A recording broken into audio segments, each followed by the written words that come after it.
The Tale of Túrin Turambar. No world would be complete without tragedy, and in Tolkien's world you won't find a tale more tragic than that of Túrin Turambar. Although many fans of the legendarium will see such stories as Lord of the Rings as clear examples of good conquering evil, that is certainly not always the case throughout the history of Middle-earth. Túrin's life is likely the best example of this, showing a man utterly beset by the will of evil forces. Túrin was born during the First Age, the only son of Húrin, who ruled a realm of men in what was northwestern Middle-earth. Túrin's younger sister died when she was 3, from a plague originating from the fortress of Morgoth.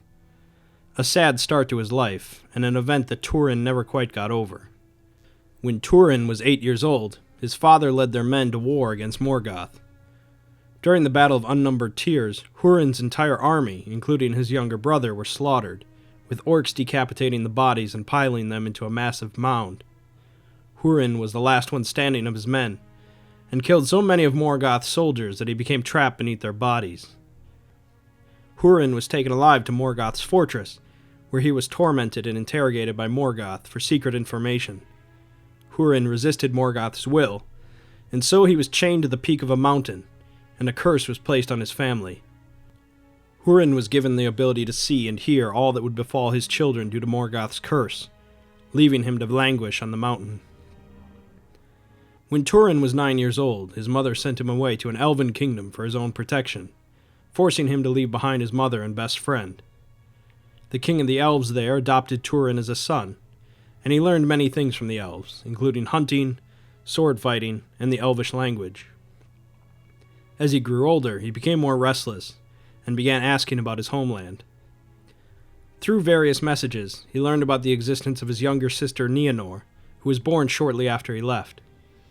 In response to Morgoth's spreading hold on his homeland, Túrin set out to join the war, and orcs began to fear him. Eventually, Túrin accidentally killed one of the king's counselors who had provoked and attacked him, and fearing imprisonment, Túrin fled into the wild. Here he joined up with a band of outlaws, killing their leader and taking over the group. Under Túrin's leadership, the outlaws only attacked orcs. Over time, many people joined up with Túrin's band, where he took the name Gorthol, meaning the Dreadhelm.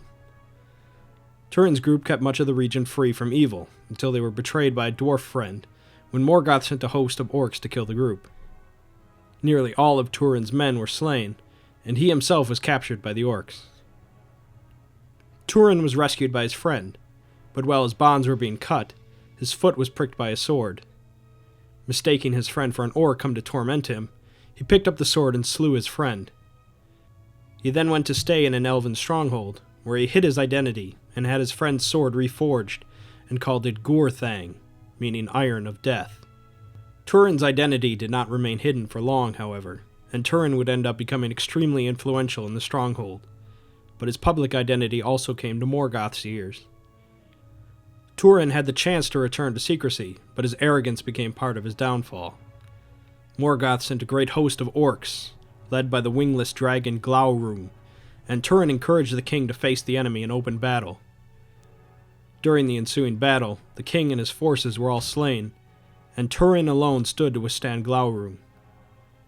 Unfortunately, Túrin was caught in the powerful gaze of the dragon, who deceived him into thinking his mother and sister were suffering back home.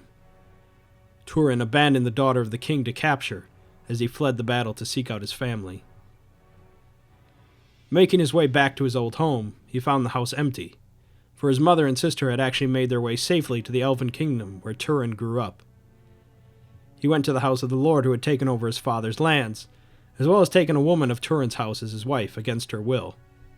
Here, the woman told Túrin that his mother had left these lands, and in his rage, Túrin slew the lord. As he left, the woman burnt herself alive in the halls. Next, he attempted to track the daughter of the king he had abandoned, but soon found out that she was killed by orcs. Shortly after, Túrin decided that Morgoth's curse had run its course, and he began calling himself Turambar, meaning Master of Doom. One day he discovered a naked woman on the grave of the king's daughter, who was unable to speak or remember anything. Túrin eventually took her as his wife, naming her Niniel, Maid of Tears. When Glaurung the dragon again came to the region where Túrin lived, Turin set out to kill the creature. He waited in ambush with Gorthang in hand, and when Glaurung passed above him, he stabbed the dragon in the belly, mortally wounding it. Unfortunately, Glaurung's blood was dangerous, and Turin fell unconscious.